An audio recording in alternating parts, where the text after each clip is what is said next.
Good morning, students.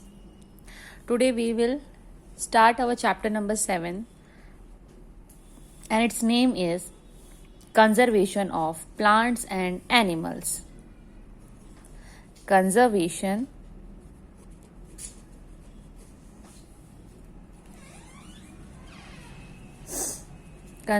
of plants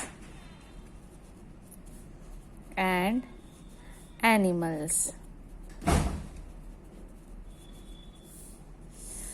so conservation means preserve करना, protect करना. ठीक है, किसको? Plants and animals. Fine. So in this chapter we will read कि how we can protect and why we need to protect plants and animals. So our first topic is biodiversity. Biodiversity.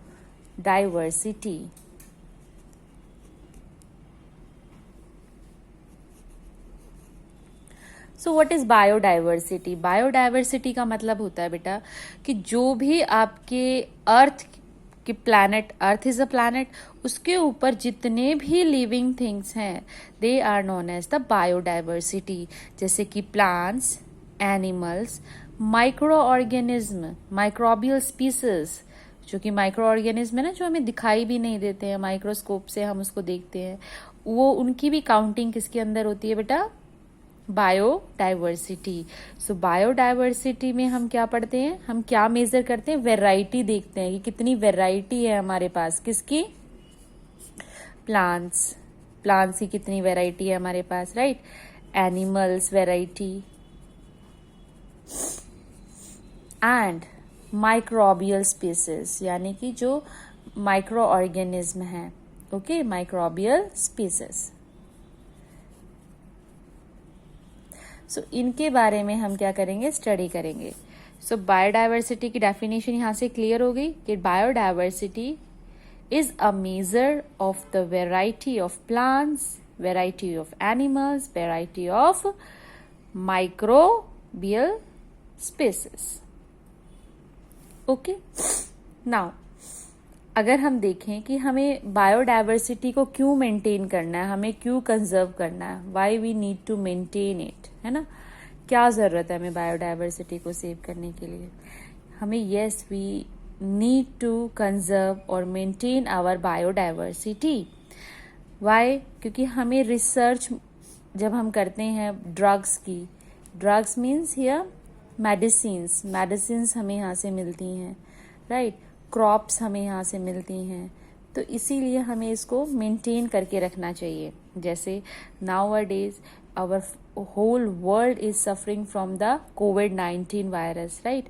अब उसकी दवाई जो है, drugs जो है, वो biodiversity से तो मिलेगी हमें, लेकिन अगर आप बायोडाइवर्सिटी यानी कि प्लांट्स की वैरायटी को अगर आप कट कर देते हो, डिफॉरेस्टेशन कर देते हो, तो बहुत सी स्पीसीज ऐसी होती हैं बेटा जो कि साइंटिस्ट ने पता भी नहीं लगाई, और आप लोग और हम इंसानों की लापरवाही की वजह से हम जो उनको कट कर देते हैं, डिफॉरेस्टेशन कर देते हैं, तो उसमें वो गायब हो गई, राइट? सो अगर कोई इन केस फ्यूचर में कोई ऐसी बीमारी आ जाएगी और उसके लिए बचने के लिए हमारे पास तो वो जो ड्रग्स हैं, जो मेडिसिन है, जो हमें जिस पर्टिकुलर प्लांट से मिल सकती थी, वो तो गायब हो चुका है हमारी गलती की वजह से.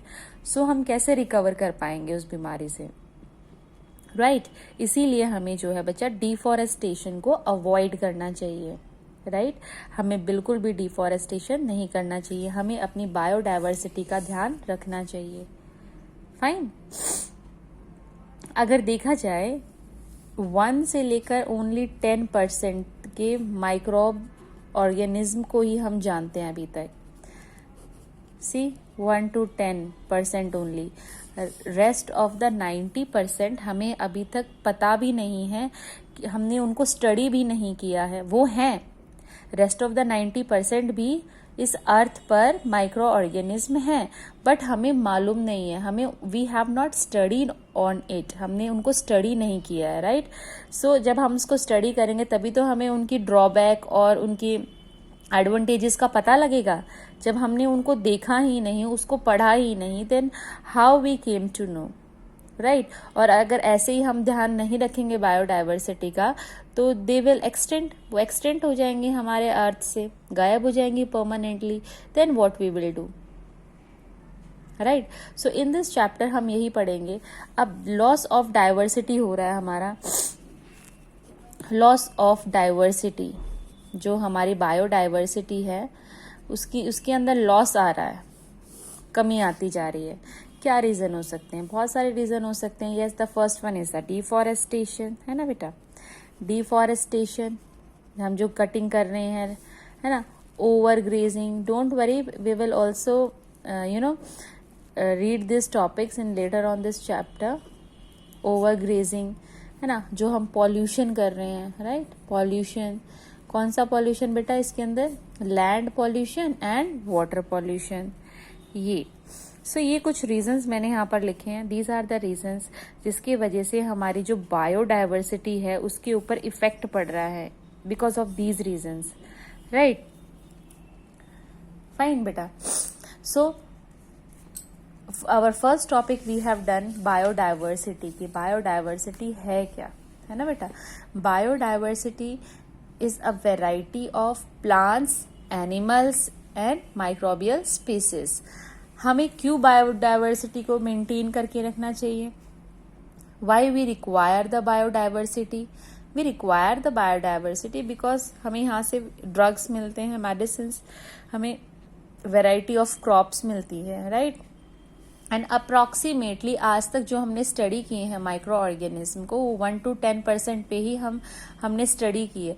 Rest of the 90% are still left, right. Loss of the diversity, ये जो हमारी बायोडाइवर्सिटी है इसके अंदर जो लॉस आ रहा है, what are the reasons for that? For that these are the reasons: deforestation, over grazing, pollution of, specially the pollution of land and water, right. So these are the reason for the loss of the diversity. Now we will take them one by one and we will read about it. Now the first one is the deforestation. I'm writing over here deforestation.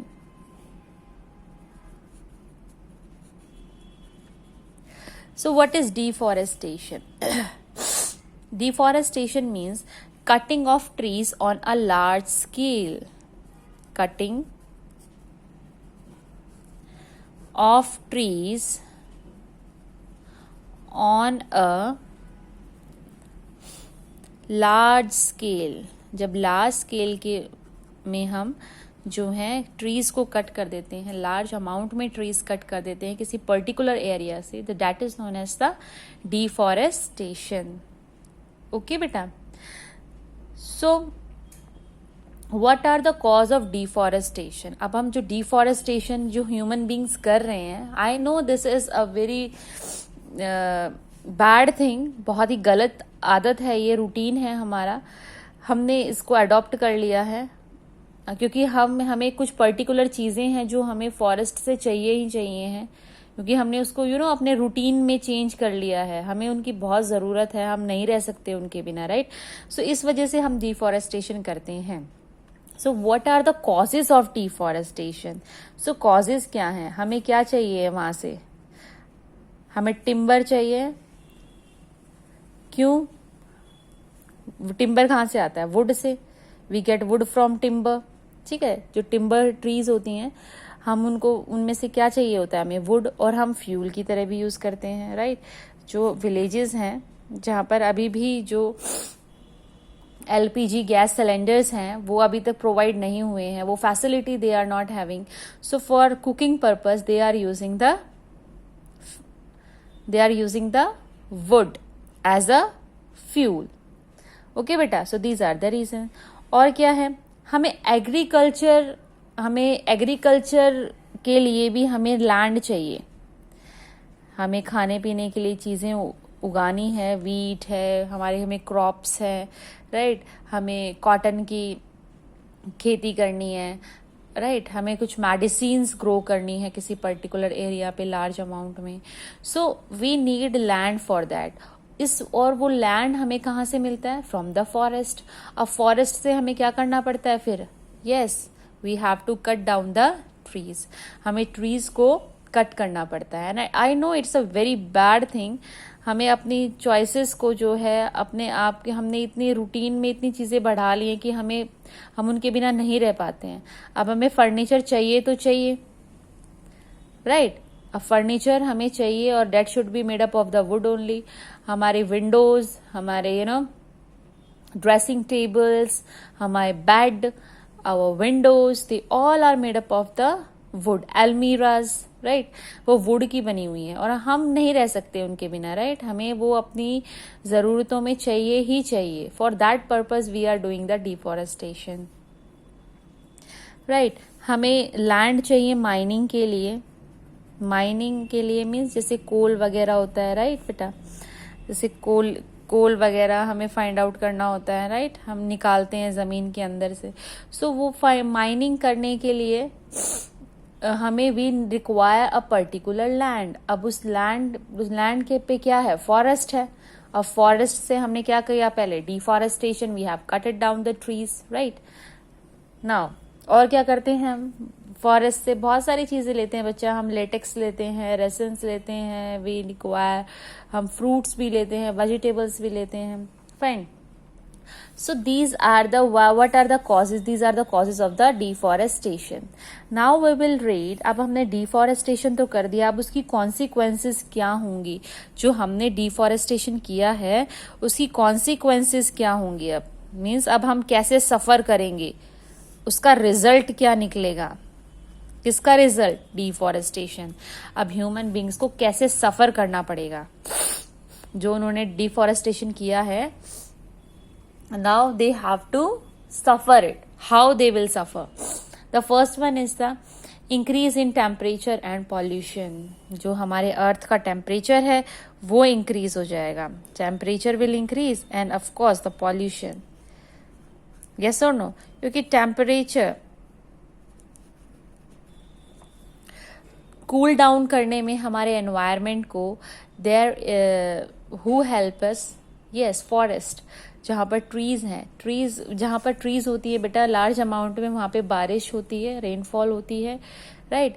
Temperature कैसा होता है वहाँ पे, काफ़ी ठंडा होता है ना, बहुत अच्छा होता है एनवायरनमेंट वहाँ पर।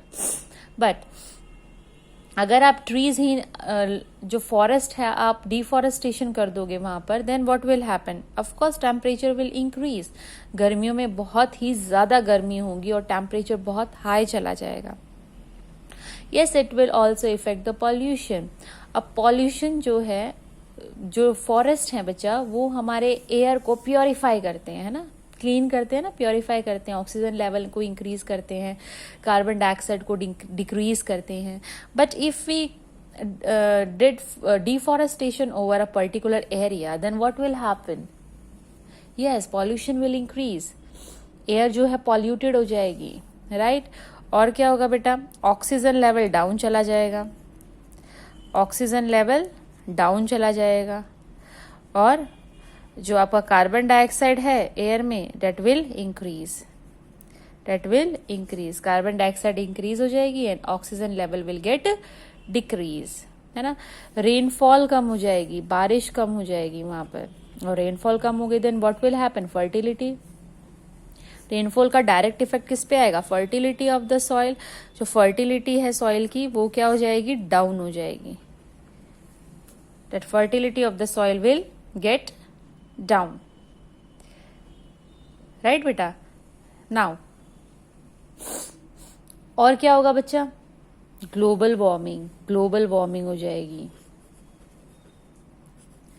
Global warming means increase in the amount of carbon dioxide in the atmosphere, जिसकी वजह से टेम्परेचर विल इंक्रीज।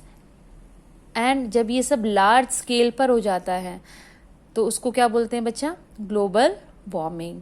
और इसकी वजह से क्या होगा, योर सी लेवल, जो आपके यहाँ सी लेवल है वाटर का, वो हाई हो जाएगा।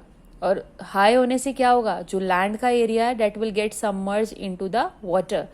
जो लैंड है वो पानी में डूब जाएगा। एंड पहले ही लैंड इतना कम है over the earth, right. Water area is large as compare to the land, और वो melting of the ice, south pole और नॉर्थ पोल में जो आइस मेल्ट हो जाएगी, इसकी वजह से what will happen, the level of the sea will get increase, और जैसे सी का लेवल जो इंक्रीज हो जाएगा तो आसपास का जो एरिया है near the sea coast, near the coastal areas, वो क्या हो जाएंगे, सबमर्ज हो जाएंगे, डूब जाएंगे।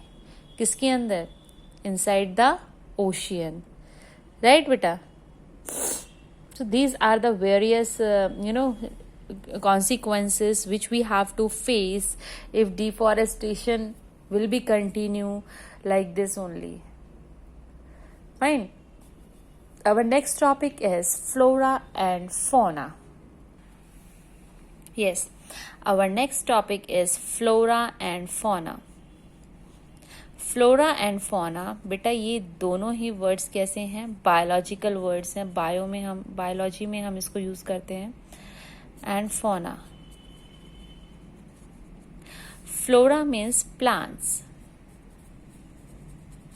And fauna means animals, right. So जब हम क्वेश्चन अराइज होता है कि हम जब इसको प्लांट्स और एनिमल्स बोल सकते हैं, then why we are saying it a flora और फोना, है ना। सो आंसर इज, जब हम किसी पर्टिकुलर एरिया के अंदर कंप्लीट प्लांट्स की और एनिमल्स की बात करते हैं, तो on that time we use this terms flora and fauna. So basically, flora and fauna are the plants and animals found in a particular area. Okay, found in a particular area. जैसे तो if we talk about the plant, then what we can take, sal tree, teak, mango, right, jamun. So these are the variety of flora. If we take some examples of the fauna here, then what it will be, black bear,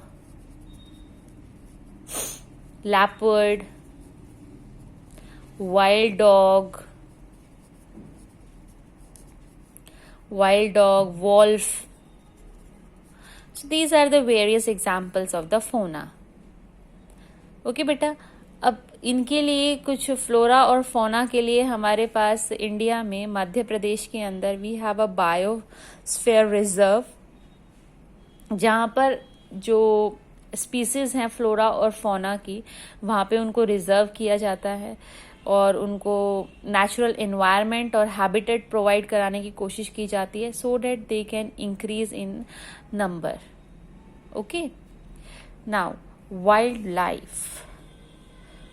Wildlife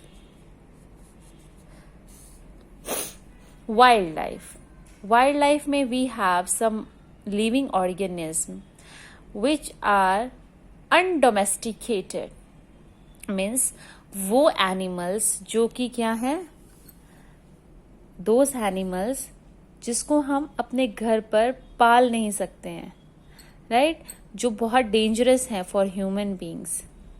सो इसीलिए उनको हम क्या बोलते हैं, wild life. और अगर हम उनको पाल नहीं सकते हैं तो obviously they have to live in the natural environment, उनको नेचुरल एनवायरनमेंट में रहना होता है, एंड दैट नेचुरल एनवायरनमेंट को हम क्या बोलते हैं, हैबिटेट। नेचुरल एनवायरनमेंट को क्या बोलते हैं बच्चा, हम हैबिटेट, राइट। सो वो अपनी हैबिटेट में ही रहते हैं बिकॉज दे आर अनडोमेस्टिकेटेड, राइट। अब हमें वाइल्ड लाइफ को भी कंजर्व करने की जरूरत है। वाई, हमें क्यों करना चाहिए वाइल्ड लाइफ को conserve? Let us take an example. Why we need to conserve wild life? हमें क्या जरूरत है वाइल्ड लाइफ को कंजर्व करने की, बचाने की? फूड चेन, इसका डायरेक्ट इफेक्ट जो आता है बेटा वो आता है फूड चेन पे। जैसे फूड चेन मीन्स बेटा, जैसे प्लांट्स है, प्लांट्स को कौन से खाते हैं, आपकी काउ और you can say goat, right. गोट को कौन खा रहा है आपका यहाँ पर, वुल्फ, राइट, एंड वुल्फ को कौन खा रहा है यहाँ पर, tiger. So this is a food chain. अगर इस फूड चेन के अंदर कोई एक भी एलिमेंट यहाँ से, कोई एक भी एनिमल यहाँ से एक्सटेंट हो जाता है, गायब हो जाता है permanently, so what will happen? Let us take an example of goat over here. अगर गोट यहाँ से एक्सटेंट हो जाता है, गायब हो जाता है अर्थ से, देन व्हाट विल हैपन? अब गोट क्या खाता है बच्चा? Green plants. अब ग्रीन प्लांट्स को खाने वाले कम हो गए तो ग्रीन प्लांट्स ज्यादा ग्रो करने लग जाएंगे, राइट? और वुल्फ क्या खाता है? गोट को खाएगा. अब वुल्फ को तो खाना नहीं मिलेगा, जिसकी वजह से वुल्फ की अमाउंट क्या हो जाएंगे? कम हो जाएगा, लो चला जाएगा. फिर टाइगर क्या खाएगा? टाइगर का भी फूड प्रॉपर नहीं मिलेगा, तो उनका भी जो अमाउंट है वो लेस हो जाएगा. सिमिलरली कंप्लीट चेन जो है वो इफेक्टेड हो जाएगी. कंप्लीट चेन पे जो है बेटा फर्क पड़ेगा. इसीलिए हमें हर एक एनिमल्स का, जो भी हमारे वाइल्ड एनिमल हैं फॉरेस्ट के अंदर जो रहते हैं, नेचुरल हैबिटेट के अंदर, उन सभी का हमें ध्यान रखना पड़ता है. और उन सभी को क्या करना पड़ेगा? हमें कंजर्व करना पड़ेगा, राइट? और उनको कंजर्व करना है तो हमें क्या नहीं करना चाहिए? डिफॉरेस्टेशन. फॉरेस्ट को कट नहीं करना चाहिए, बिकॉज वो रहते ही फॉरेस्ट में है बेटा. They get their natural habitat there. उनका फूड, शेल्टर, सब कुछ उनको वहीं से मिलता है ना. So our next topic is the causes of extension of wild life. जो वाइल्ड लाइफ है उनके अंदर जो एक्सटेंशन हो रही है, एक्सटेंशन मीन्स परमानेंटली गायब हो जाना अर्थ से. कोई भी स्पीसीज, उस पर्टिकुलर स्पीसीज की कोई भी एक सिंगल वेराइटी भी नहीं रहेगी. That is called the extension. तो क्या एक्सटेंशन के कॉजेज क्या होते हैं बेटा? जो हम कटिंग करते हैं, डिफॉरेस्टेशन करते हैं, राइट?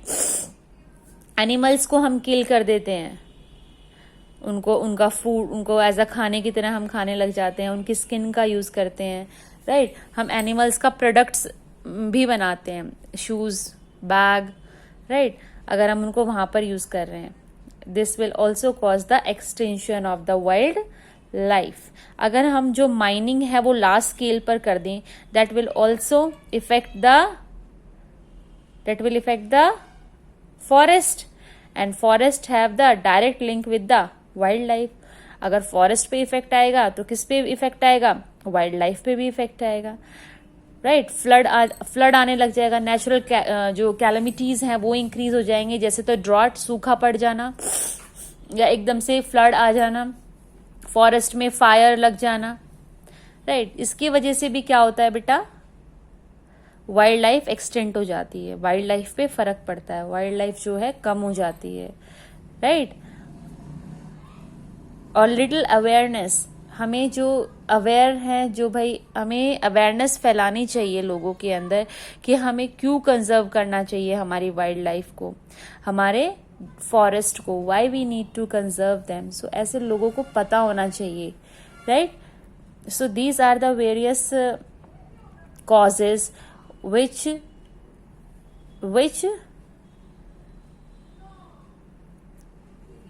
जिसकी वजह से क्या है? वाइल्ड लाइफ एक्सटेंड हो जाती है, ठीक है? So this is all about the wild life. Next, in our next class or in our next video, we will do the ecosystem. Our next topic will be the ecosystem. Till then, keep on reading the books, and if you are facing any of the doubt, you can ask me. Thank you so much.